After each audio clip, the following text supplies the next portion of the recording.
Welcome to our online summit. My name is Marion Kannengieser, and I'm very, very happy to have a very famous colleague here today, Dr. Ronald Whitmont. And I'm so pleased that we hear somebody from America talking with us about homeopathy. My dear colleague, could you please introduce yourself to our community? There still might be somebody who does not know you. Absolutely. My name is Dr. Ronald D. Whitmont, and I'm a medical doctor. I've been practicing homeopathic medicine in the United States for about 25 years. I'm a second-generation homeopath, so I was raised in a family that used homeopathy from the cradle to the grave. And I'm also on the faculty at New York Medical College in New York State, and I am the immediate past president of the American Institute of Homeopathy, which is the oldest extant national medical association in the United States, and we actually predated the foundation of the American Medical Association by about 3 years.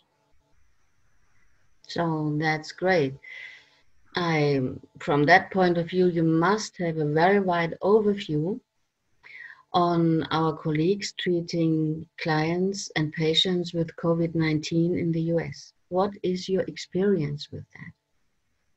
Well, the American Institute of Homeopathy has been working nationally in the United States, but also internationally. We have been coordinating efforts to look at cases of COVID-19, both confirmed and unconfirmed, in an effort to analyze the data and to arrive at what might be a good analysis of the genus epidemicus, or the most commonly utilized homeopathic medicines in this pandemic.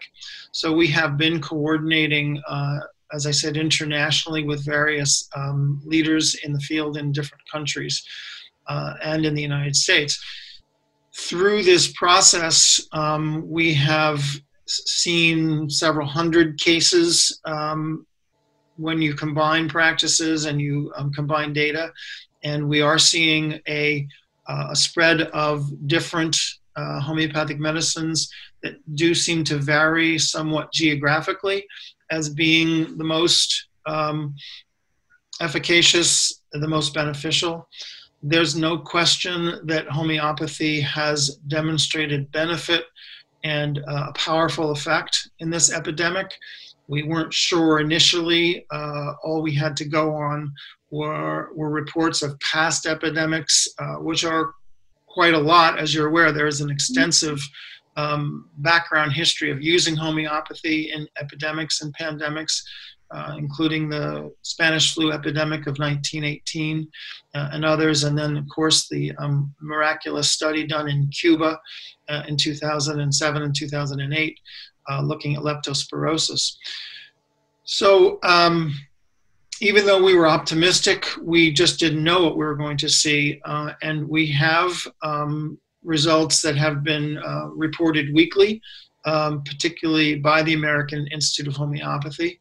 and these have been showing a few different homeopathic medicines that have been helpful, and certainly it seems to keep people in the earlier stages of disease and help them recover, and keep them away from hospitals and keep them out of situations where they might need more intensive care. So that's been our record so far, and it's been good. And I heard this all over the world, in India, in Italy, in Germany, wherever homeopaths are working with patients who were infected, they had tremendous results. And still the governments don't react. If it is true, here in my news in Greece, I read that Donald Trump is searching for methods of therapy and just doesn't find some. So I wondered, why doesn't he go for homeopathy? Good question. You know, this raises a question. You know, I think you're asking a lot of questions when you ask that, and it's a very complicated situation that I'm probably not one who's going to be most qualified to answer it. But I will tell you that in our organization has had both formal and informal discussions with various national organizations, federal organizations, and we have presented them with data. We have presented them with summaries, case summaries. We have presented them with reports and published articles on the use of homeopathy in epidemics. We have basically tapped into a database that the American Institute of Homeopathy has online and freely available to anyone in the public to access it. We have tapped into information from a group called Americans for Homeopathic Choice, which has created a compendium of studies looking at the use of homeopathy in various medical conditions, including epidemic diseases, including pneumonias, you know, including a wide range of different conditions. And we have met with congressional representatives, senators. We've been very successful in actually reaching some of the lawmakers and reaching some of the most important people on the scene. But I think it's fair to say that our arguments are falling on deaf ears, and that there has been zero response in the positive range. And this has not stopped us from asking the question and pursuing more contacts to try to arrive at anyone who has some authority in the federal government and who might be willing to listen, and listen quite objectively, which is, I think that's critical. We've seen a parallel response in the news media here for a long time, and particularly when it has come to the COVID-19 crisis, when we have begun speaking to reporters who are appear to be very straightforwardly looking for information on homeopathy. Once we begin to share it, something happens, and the stories get shut down, and so we have been unsuccessful even in reaching the media. So we haven't been able to get our message out really to anyone in the public. And that's been very discouraging. And so I think when you have a situation that we have, at least in the United States, I can't speak for the rest of the world, but in the United States, the news media is not a free press. And there's a lot of political, there's a lot of economic pressure, there's a lot of influence that goes into what actually gets reported. And we have been subject to that. An example of this, actually, that I think is very, that just came across my desk this morning, was that a couple weeks ago, the American Institute of Homeopathy produced a webinar just for general information for healthcare professionals. And this webinar discussed the nature of COVID-19. It discussed some of the demographic information we know about it. And then it introduced the concept of homeopathy. It talked about some of the principles of homeopathy. And it talked about our experience using homeopathy in COVID-19, very superficially. It was not very detailed. It was not in depth. But it was actually a very fair representation of the available data and what we know scientifically. This webinar was posted on the website of the American Institute of Homeopathy, and we received notification this morning that it had been removed by YouTube. I guess it was a link from our website to YouTube, and they told us this morning that it has been removed because it conflicts with their what they consider to be I don't even know what the reasoning is, but it conflicts with their messaging. And so this is, again, very discouraging. This was not a radical webinar. This was basically, look, these are the facts. This is what we know. This is what our experience has shown us. And it was removed because it was controversial. And that's a problem. That is really emblematic of what's happening now. We see that going on in every part of the world. I'm talking from New Zealand to Canada at the moment to get real news from real people, because I can't trust anything anymore. No, you can't. No, you can't. And this is discouraging. Yeah. I agree to that. And so this, I can only call this censorship. Yeah, it is. And there's no other word for it, because we're presenting data, we're presenting science, and it's being censored. Yes. And on the other hand, from a scientific point of view, in the whole COVID-19 scenery, they don't really have facts. They have interpretations, and from those interpretations, they going on in a causal linear thinking and creating self-verifying circles of realities, but they do not really discuss facts, as far as I can see. No, I don't see facts either. And in fact, when the facts do arrive, and when you do see some facts come out, they're quickly glossed over. And there is certainly much more controversy about these details than is being revealed in most of the media stories and articles that are available to the public. It's a bit shocking when you talk to someone who has been, who may not have a scientific background, and the level of misinformation that they have on this pandemic is quite amazing. Just basic information, facts like 82% of people who are affected by and infected by this virus will have a mild or no syndrome at all, no symptoms at all, and people aren't even aware of this kind of basic information, and that's very very surprising. You can call it surprising. Yes. Yeah. It's the nice word for it.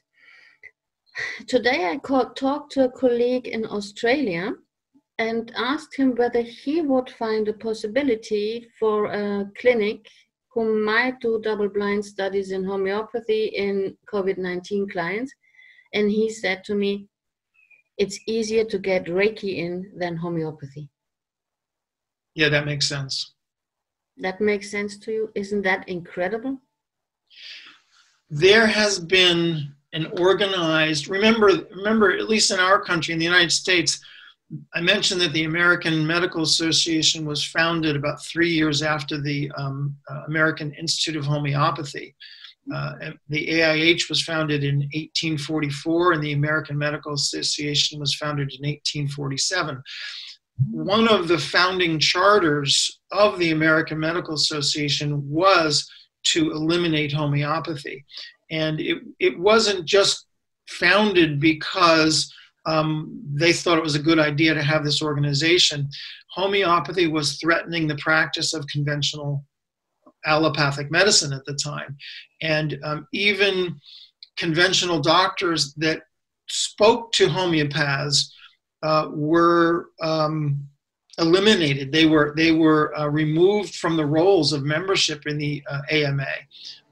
So our history, at least in the United States, goes back to one of vicious competition.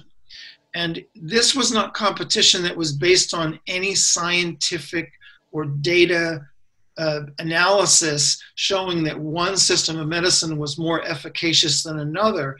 This was a turf battle, which means that this was about who was getting the business and who was making the money, and that the conventional doctors were threatened by homeopaths, because homeopathy has a very long history in the United States of being very controversial. We see a lot of adversaries. We have critics who we believe are receiving sponsorship from pharmaceutical interests, and we present science to them. We have thousands of studies that raise serious questions. Some of them are quite clearly able to demonstrate a superior result from homeopathic treatment than you see from conventional treatments. All of these studies, we know that worldwide these studies are being disregarded. They're making sham studies to disprove homeopathy. The Australian study was recently, we're all aware of that debacle, and the study back in 2005, which did the same thing. And basically, if you eliminate enough studies and you eliminate enough data, you can show that homeopathy is ineffective. But you can't do that by including the studies and by looking at all the data. So we have a history of this, and I believe we're coming down to a situation, particularly with COVID-19, where they don't want to let the door open even a crack. It's the kind of thing that if you say that this form of medicine could be beneficial in one thing, that means you've actually opened the possibility that it could be beneficial in other things as well. And that is absolutely threatening, and I believe absolutely terrifying to an entire industrial machine that is based upon something else. So it's all about fear and greed and power and dominance? These are very powerful tools. Okay. So as far as I remember, the battle started when Hahnemann shouted out loud at the university and was teaching students there, and said that the conventional medicine just doesn't lead anywhere, and that he invented something that is really good. And as we see, 220 years after, it's still working. Homeopathy saved my life many times. Yeah, yeah. All you need is one or two experiences of seeing it, feeling it. This is an undeniable system of medicine, that it wouldn't have persisted for this long if it was doing nothing. You wouldn't see so many dedicated practitioners if this was some kind of a placebo. So, it begs the question of, and Hahnemann could say the exact same thing today that he said 200 years ago. We haven't moved far at all in our conventional methodologies. Yes, certainly when it comes to trauma medicine and certain surgical interventions, we have created amazing technologies and amazing ability to help people. But for the most part, we haven't budged beyond where we were 200 years ago with conventional medicine. It's still extremely harmful and extremely primitive. Yes, and in 200 years, they will look upon it as medieval. I look on it as medieval today. You're somehow right. So we have a very, very old battle, and in reality, all the Allopathics are frightened. Really, they're frightened, and they have all right to be frightened and to close the door. Well, let me just clarify that. I think that I'm an allopathic physician. I was trained in conventional medicine. I went to medical school. I became board certified. I'm still board certified in internal medicine. And I do believe that many of my peers are genuinely, the majority of my peers are genuinely working because they believe in what they're doing, and they believe that they're helping people, and they believe that what they offer is honestly and bona fide the best thing that they can offer. The problem is that the culture in which they are trained and the influences on the training are so strong. It begins at the cradle. And if you have been brainwashed to believe something, it's very hard to change that belief. And I think you mentioned really already one of the few things that does change belief is direct experience. And that's, unfortunately, you can show people science and you can show people studies, and they, in the back of their minds, they're saying, oh, well, I know this can't possibly be, or I know this is improbable. So I do believe that most people do think that they're doing the best they possibly can. But unfortunately, I believe we are in the grips of a kind of a military industrial machine, or a medical industrial machine that has a whole different agenda. It looks like. So when I'm listening to what you say, an economical collapse would be the best solution for that. Yeah, yeah. Because after an economical collapse, everybody would look for possibility to treat people with less cost and more effectiveness. Yeah.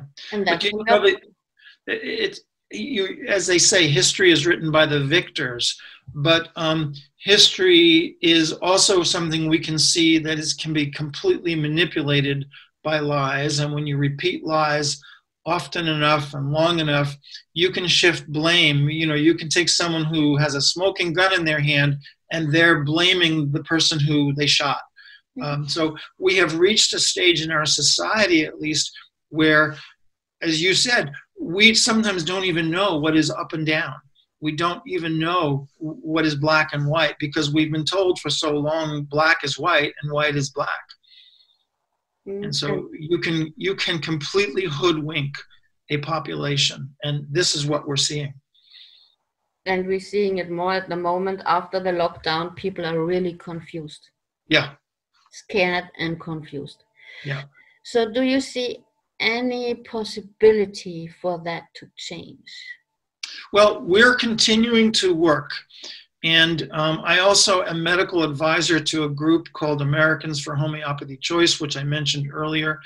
They've been responsible for putting together a compendium of information on homeopathy. They are working intensively with our legislators in the United States, and we are optimistic that we may be able to get a foot in the door. It's a small optimism. It is a small chance that something may change, but to not believe that is to not believe that truth will eventually prevail. And I'm a romantic. I think that the truth eventually will come out. And maybe it will take, as you say, maybe it will take economic collapse before this happens. But again, I don't trust that so much either. I think that can be used against us as well, and that can control people. And remember, if you have to support your family, and if you have to put bread on your table and you have to feed yourself, history has shown us that people will do anything to do that. And so that the more desperate we are, the more we are likely to work for the enemy, the more we are likely just to follow orders. The human race has a terrible history of atrocities that we have been willing, that one human is willing to commit against another human because we have to feed ourselves. And that is a horrific thing to say, I know, but that tempers my optimism. Okay, I get the point. I recently talked to a colleague in Austria who stood up for the truth of this pandemic and said people are not well informed, the statistics are not clear, the test is not clear, and he was called to the chamber and they tried to take his license. Yeah, yeah. And he was threatened. It's the only thing that he is a Christian and he's very deep in his faith and he can follow his path. Yeah. In the United States, we have, lawsuits, and all that has to happen is you have to be accused of something. You don't have to be guilty, but if you're accused of something and then you have to defend yourself, you can go bankrupt in the process, just trying to make sure your name is not dragged through the mud.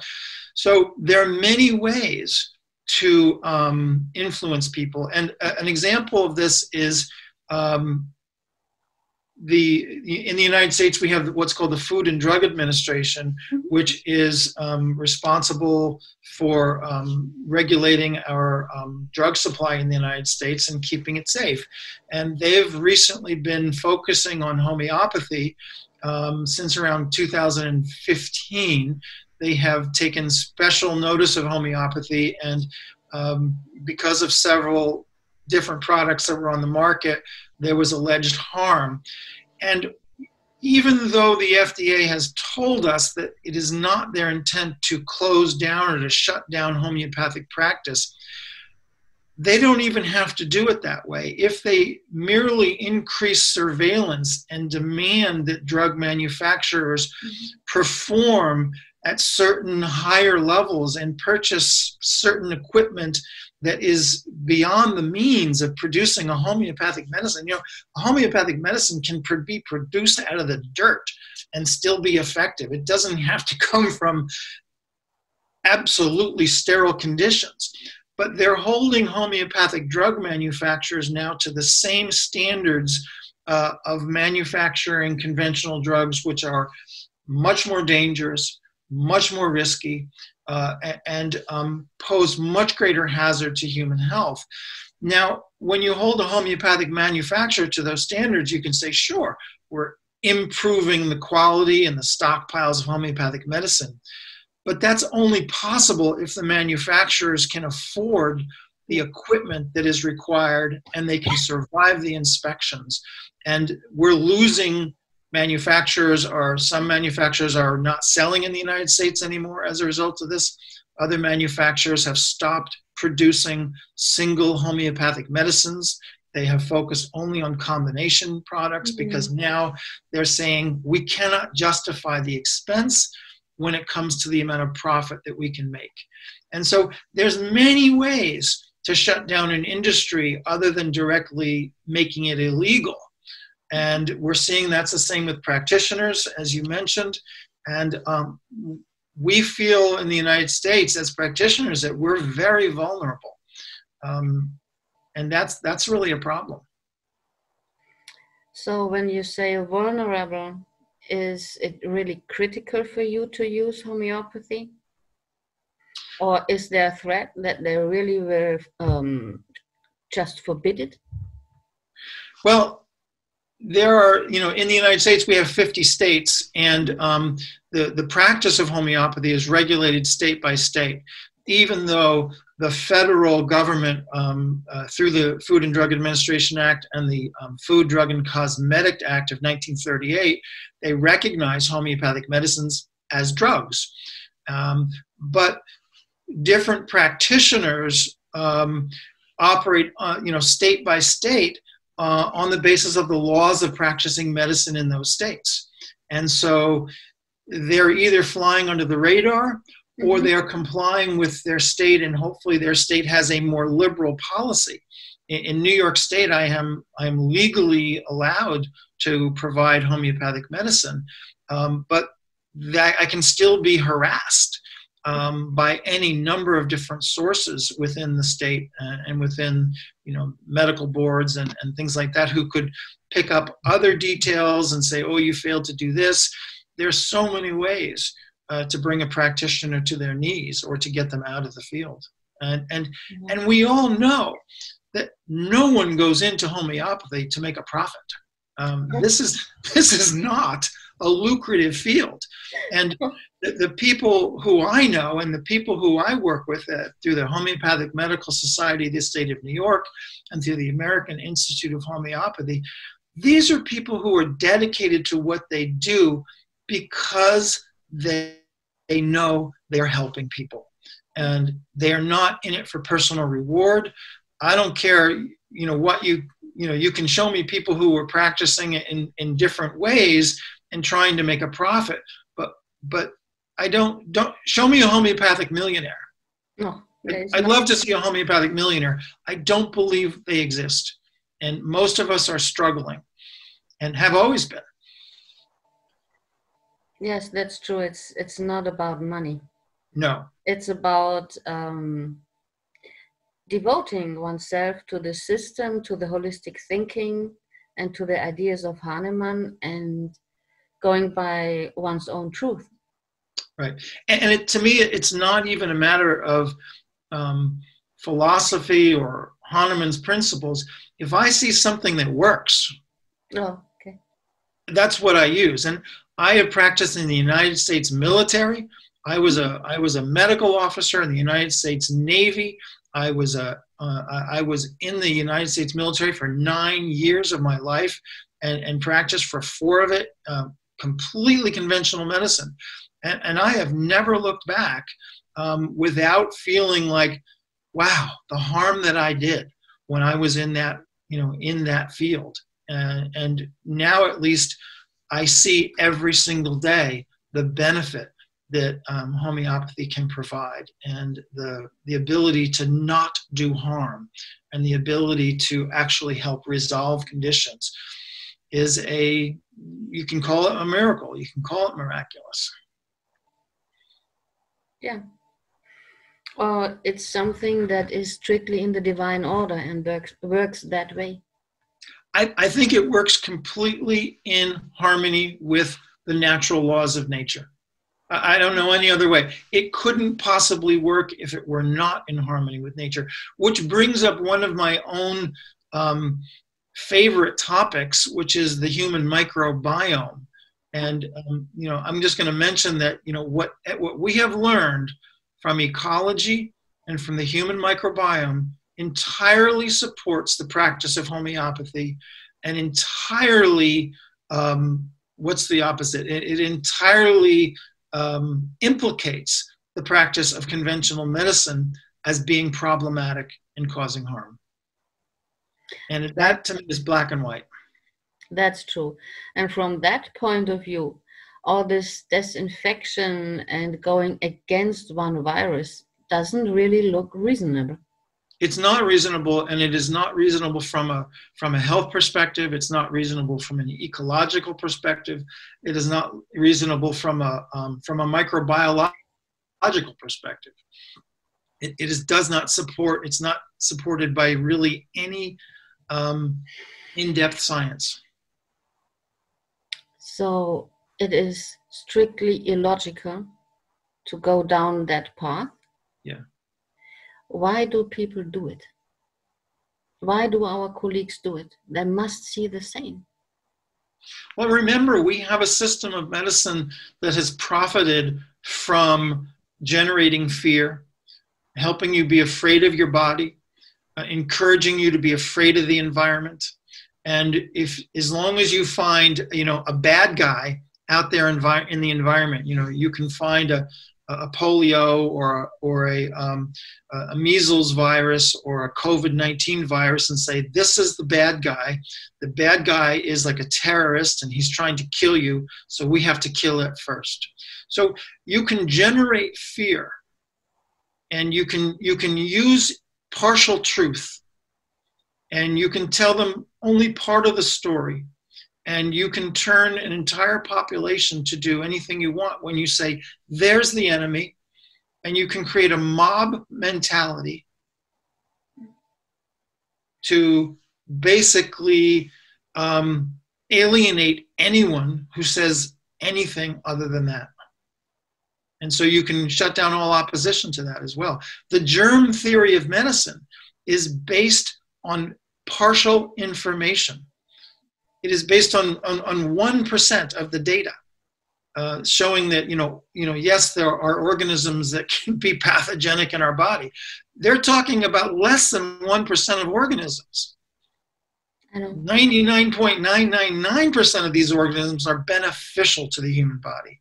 And if we don't experience them, if we're not exposed to them, our immune systems are in dire straits. Mm-hmm. And in a very bad condition. And, homeopathy is something that has always supported this ecological perspective on our health. And in homeopathy, we don't try to kill the disease. We try to help the body incorporate and integrate that illness so it becomes a process of growth. That is homeopathy. Whether Hahnemann understood that or not, that was what he was providing.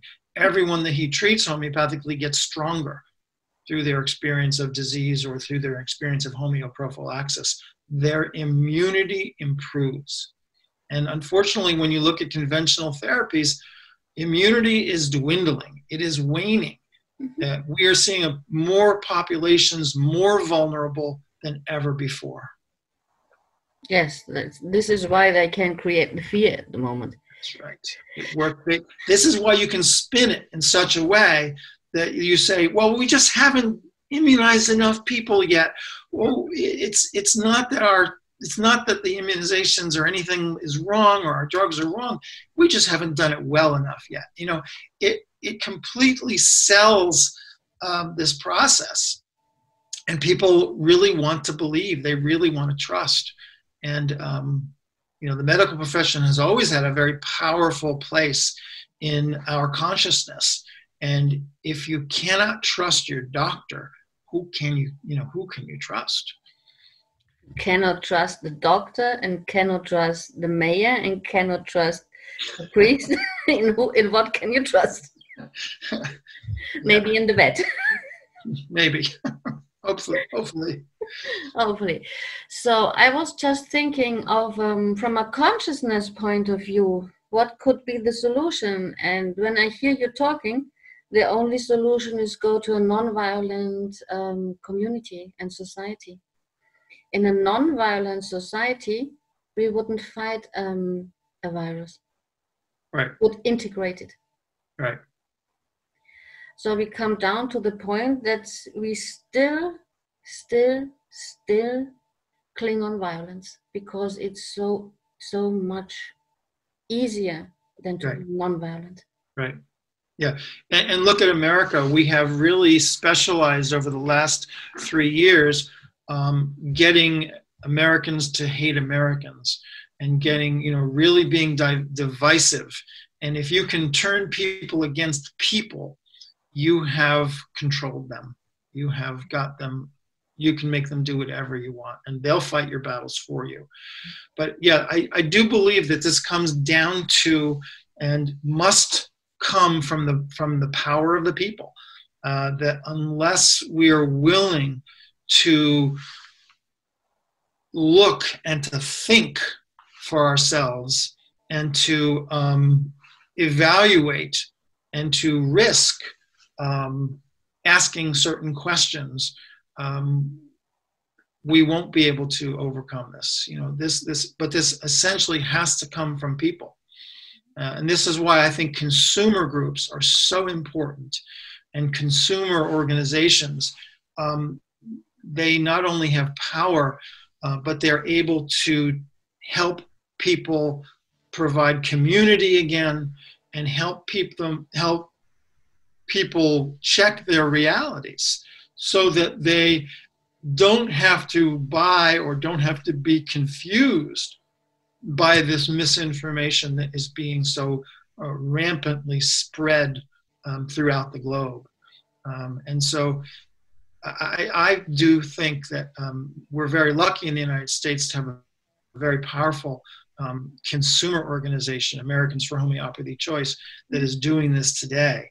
And I hope that this is spreading more internationally, because this is the only way I know of that you can do it. I spoke to a marketer too and asked him what would he do to improve the position of homeopathy, and he said make it more visible and go for very good marketing of it. Yeah, which I agree with that. That would help. That would help.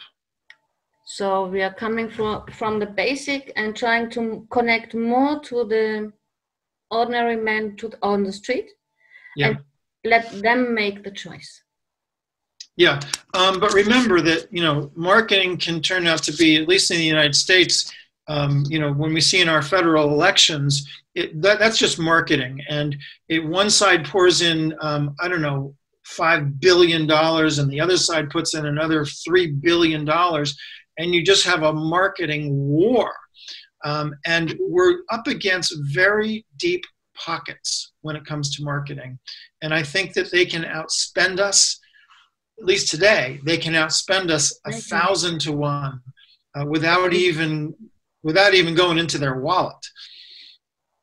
So, but I do think that marketing, who owns the media right now? Who provides the majority of dollars or euros or whatever that pays for these advertisements and actually owns the companies that produce media right now? Yes, in many tracks you go down, you will find Bayer and Monsanto. Yeah, you're looking at very big industry. I agree to that. So when I summarize our talk, we need to get to a non-violent society and to connect more to the people and let them make the choice and go on as homeopaths, just as we did before, and never give up. I agree with you. I think we must look at science. That science, unfortunately, has been given a bad name, and there have been a lot of name calling, and particularly homeopathy has been called a pseudoscience. It is not a pseudoscience. It is the most scientific form of medical science that we know of. And if we cannot rely on science, then we are really in trouble. And science must be utilized in an unbiased, nonpartisan, objective format, without preconception and without financial incentive. And this, unfortunately, is not happening today. Yes, but it might be after an economical collapse. It might. I love the Buddha you have on your wall behind you. I think I have the exact same medicine Buddha in my office. Could be. It's from a Tibetan monastery. Yeah, I think I have either something very, very close to it, or maybe perhaps the same. That's great. So some last words you want to give to our colleagues or to our listeners? Well, the last words would be, don't lose faith in homeopathy. Actually, don't even have faith in homeopathy. Test homeopathy. Continually test the science of it. Look at what's happening. Encourage anyone you know to test the science of homeopathy. That this is not about faith. This is really about what does the evidence show us, and why are we here today? It's not accidental. It is not, oops, we didn't immunize enough people. It is because of the strategies that have been put in place that we are ending up in these situations where we are facing pandemic, we are facing fear, we are facing all these things. It wasn't accidental by any means at all. And one must be very careful about the route that we choose to take out of this situation and one must question with every fiber of our bodies what's happening. And until we can agree that we are being objective and we're not being influenced by a group or groups that have their own agenda, then we have to worry that we may be subject to manipulation, and we may be really being exploited for who we are. And that's a very important thing. And I would encourage everyone, again, to trust experience and trust science, and to look very objectively at what they do. Thank you very much. There's nothing left to say after that. Okay. It was a pleasure to talk to you. A lot of pleasure to talk to you. Bye, and thank you so much. Okay. You're very welcome. You take care. Thank you.